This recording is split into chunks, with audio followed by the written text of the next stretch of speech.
Hey everyone, I'm here with Jeff Yeakel, upper school Latin and history instructor, and he's going to be talking today about integrating technology in the classroom. Yeah. So tell me a little bit about your philosophy.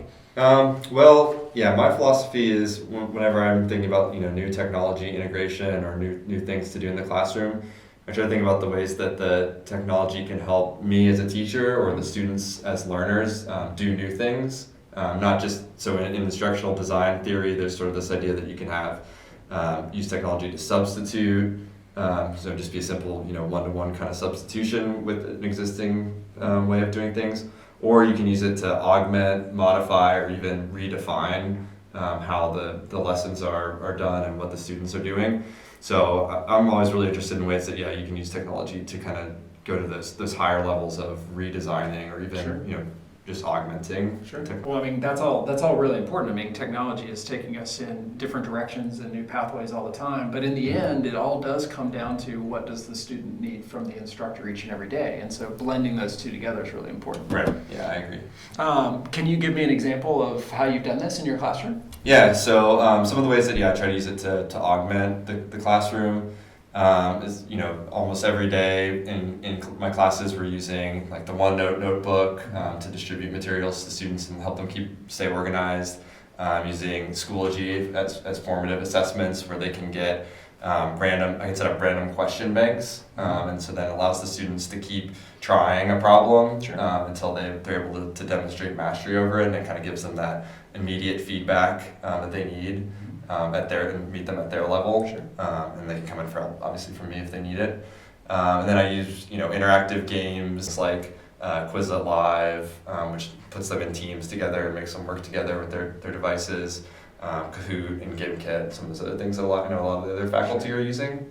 I guess one of the main big ways that I'm using technology in my Greek Civ elective was thanks to the Ottenstrauer Fellowship a couple years ago. I was able to travel to Greece and actually travel around to a lot of the really significant historical sites like Athens and Delphi and Olympia, where the first Olympics were. Cool. And film on site, giving lectures and giving the students kind of virtual tours through some of the different archaeological sites. And so I use that as kind of the backbone for the Greek civilization class and give them these video homework assignments. What's the student feedback been? Oh, very positive. Yeah, the students love the videos. That's probably their favorite part of the class. When I do the end of course evaluations, they always rank it really high, and some students even told me that they watch the videos with their parents at home. Sure.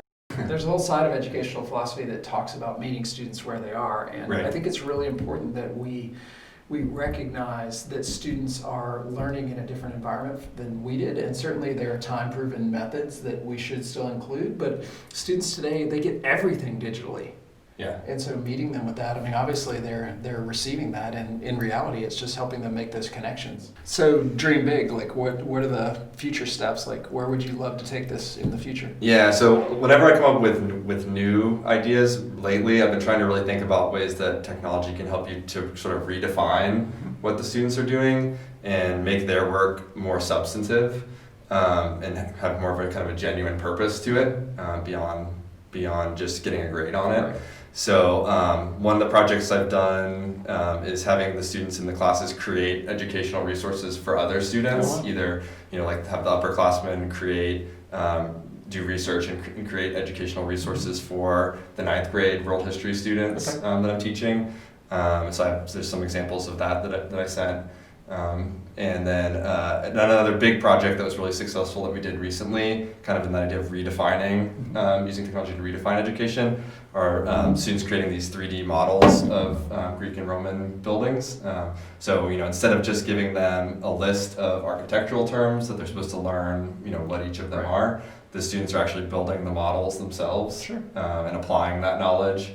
And then we physically print them out like this. Wow. And we had some students that it requires a multidisciplinary approach. They have to use geometry, archaeology, the design skills, and the students that didn't take the time to do the geometry, their models fell apart when we printed them. That's so good. So it's a way of kind of giving them sort of a more Right. I guess authentic or genuine thing. Well, I mean, I think that's really important. It's in today's educational world, it's not just about memorizing facts. When it's mastery and there's something that is tangible, it shows that you understand how to do it, which in the grand scheme of things is what it's all about. We need kids to understand what they're doing, not just be this bastion of information. Right. Thank you for your time. Really appreciate all the efforts that you and your colleagues do each and every day. And thanks to all of you for all that you do.